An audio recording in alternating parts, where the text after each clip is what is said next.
দেখতে দেখতে গুচ্ছ ভর্তি পরীক্ষার তারিখটা চলে এলো। এখন তোমাদের এই শেষ 7 দিনে বা শেষ সময়ে তোমরা কি করবা, এটা হচ্ছে ভাইয়াদেরকে বেশি বেশি প্রশ্ন করে যে ভাইয়া এখন মনে হয় অনেক পড়তে হবে, এখন এটা করতে হবে সেটা করতে হবে, কি করব আমি বুঝতেছি না অ্যাকচুয়ালি কি করা উচিত। তো চলো শুরু করা যাক যে এই শেষ সময়ে কিভাবে তুমি কি করলে টপার হইতে পারবা বা ভালো একটা রেজাল্ট করতে পারবা, বা কি কি তোমার করা উচিত, কি কি তোমার করা উচিত না। প্রথমত দেখো, এখানে তোমরা যেটা করো সবচেয়ে বেশি ভুল, সেটা হচ্ছে তোমাদের একটা গোছানো পড়ার রুটিন থাকে না, বা গোছানো একটা প্ল্যান থাকে না।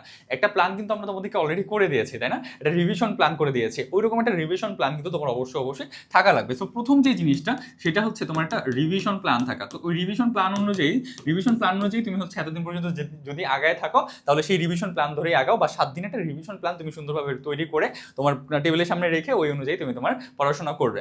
এখন এই সময়টা যে আরেকটা বড় ভুল তোমরা করো, সেটা হচ্ছে ওই ভাইয়া বলছে যে হচ্ছে তুমি ওই নোট ফলো করো, এই নোট ফলো করো, সেই নোট ফলো করো, এই নোট ফলো করো, সেই নোট ফলো করো, এই চিরকুট ফলো করো, ওই চিরকুট ফলো করো। এইসব চিরকুট ফলো করতে যেয়ে, এই নোট এই সাজেশন এগুলো ফলো করতে যেয়ে তুমি কিন্তু বিভ্রান্ত হয়ে যাও। তুমি যেগুলো পড়ছো ওগুলো রিভাইজ করার সময় তোমার হাতে আর থাকে না। সো এইসব নোট, এই সাজেশন, এই শর্ট সাজেশন, এগুলো সেগুলো এখান থেকে তুমি বড় জোর 60% না, 50% কমন পাবা। সর্বোচ্চ তুমি 50% কমন পাবা। সো এই যে জিনিসটা, তুমি জাস্ট এই 50% কমনের জন্য তুমি যা পড়ছো এই 50%-এর ভিতর, মানে তুমি এতদিন যা পড়ছো তার ভিতর থেকে এই 50% না, তার ভিতর থেকে 80% কমন পড়বে। এখন তুমি ওটা রিভাইজ না করে কি করতেছো, নতুন করে তুমি এটার পিছনে পড়ছো। কোনো প্রয়োজন আছে তোমার? কোনো প্রয়োজন আছে? তুমি আমাকে বুঝাও না। এই জিনিসগুলো ফলো করবা না। যদি করতে চাও তাহলে কিন্তু তোমার প্রিপারেশন যা ছিল তার চেয়ে বেশি, মানে ওই জিনিসগুলো যত গুছানো ছিল তার চেয়ে বেশি তুমি হতাশ হয়ে যাবে, তার চেয়ে বেশি তোমার পাজেল হয়ে যাবে প্রিপারেশনগুলো। কেন জানো? কারণ তোমার মনে হবে আচ্ছা ওইটা মনে হয় পড়া বাকি, আচ্ছা সেটা মনে হয় পড়া বাকি, এটা হয় না সেটা হয় না, এইভাবে তুমি বিভ্রান্ত হয়ে যাবা। ভাইয়া তুমি বিভ্রান্ত হয়েও না। 20 টাকা, 30 টাকা, 100 টাকা বা 200 টাকার সাজেশন কিনে তুমি বিশ্বাস করো কোনো লাভ পাবা না এই মুমেন্টে এসে। তো তোমার যেটা করতে হবে, নিজেকে বুঝাইতে হবে যে না ভাই, ওগুলা থেকে না, যা বই পড়ছি বই থেকে আমার ইনশাল্লাহ কমন পড়ে যাবে, ঠিক আছে? এরপর আসো নেক্সট যে জিনিসটা, সেটা হচ্ছে নিজের অবশ্যই একটু যত্ন নিবা। কি করবো ভাইয়া? নিজের অবশ্যই একটু যত্ন নিবা। এখন এই যে নিজের যত্নর যে বিষয়টা আছে, এটা তোমরা প্রায় ভুল করো। সেটা হচ্ছে কি, নিজের যত্ন মানে না নিয়ে তুমি এত বেশি পড়াশোনা করো, দেখা যায় কি তুমি পরীক্ষার হলে শেষ পর্যন্ত যাইতেই পারো না।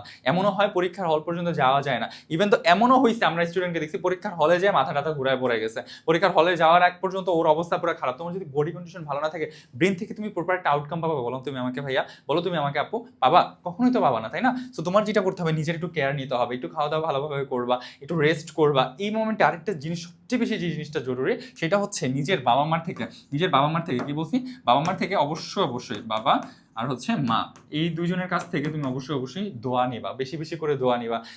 তুমি হচ্ছে নামাজের বিছনায় বসে পড়ো, তুমি প্রার্থনা করো, তুমি যদি অন্য ধর্মের হয় প্রার্থনা করো, বা হচ্ছে তুমি নামাজের বিছনায় বসে তুমি হচ্ছে কান্নাকাটি করো আল্লাহর কাছে, যে হ্যাঁ এই যে কান্না করতেছো, এই যে কান্না আসতেছে না, এই কান্নাকাটি তুমি হচ্ছে তোমার আল্লাহর কাছে করো, সৃষ্টিকর্তার কাছে করো, যাতে করে সে একটা ভালো রেজাল্ট দেয়। মাথায় রাখবা, এই যে অ্যাডমিশন পিরিয়ডটা আছে, এখানে তোমার পরিশ্রমটা যেমন অনেকটা হচ্ছে ডিপেন্ড করে, এইখানে আরেকটা জিনিস হচ্ছে তোমার এখানে গুরুত্বপূর্ণ, সেটা হচ্ছে তোমার সেই ভাগ্যটা। আর এই যে ভাগ্য জিনিসটা আছে, এটা পরিবর্তন করা যায় শুধুমাত্র দোয়ার মাধ্যমে। বেশি বেশি দোয়া করো, নিজের কেয়ার নাও, তারপর হচ্ছে এইসব বিভ্রান্তমূলক জিনিস থেকে বেঁচে থাকো, তোমার যে প্রিপারেশন রুটিন আছে এটা ফলো করো, প্রপারলি একটু আগাও, আর মাথা ঠান্ডা রাখো, তুমি পারবা। নিজের উপর বিশ্বাস রাখো, তুমি যা পড়ছো তা থেকেই আসবে ইনশাল্লাহ। আমি তোমাকে এতটুকু গ্যারান্টি দিচ্ছি, তুমি এতদিন পর্যন্ত যা পড়েছো, যা তুমি দেখেছো, যা তুমি হচ্ছে এতদিন পর্যন্ত কালেক্ট করেছো, এই জিনিসগুলোর ভিতর থেকেই তোমার অবশ্যই কমন পড়বে ইনশাল্লাহ।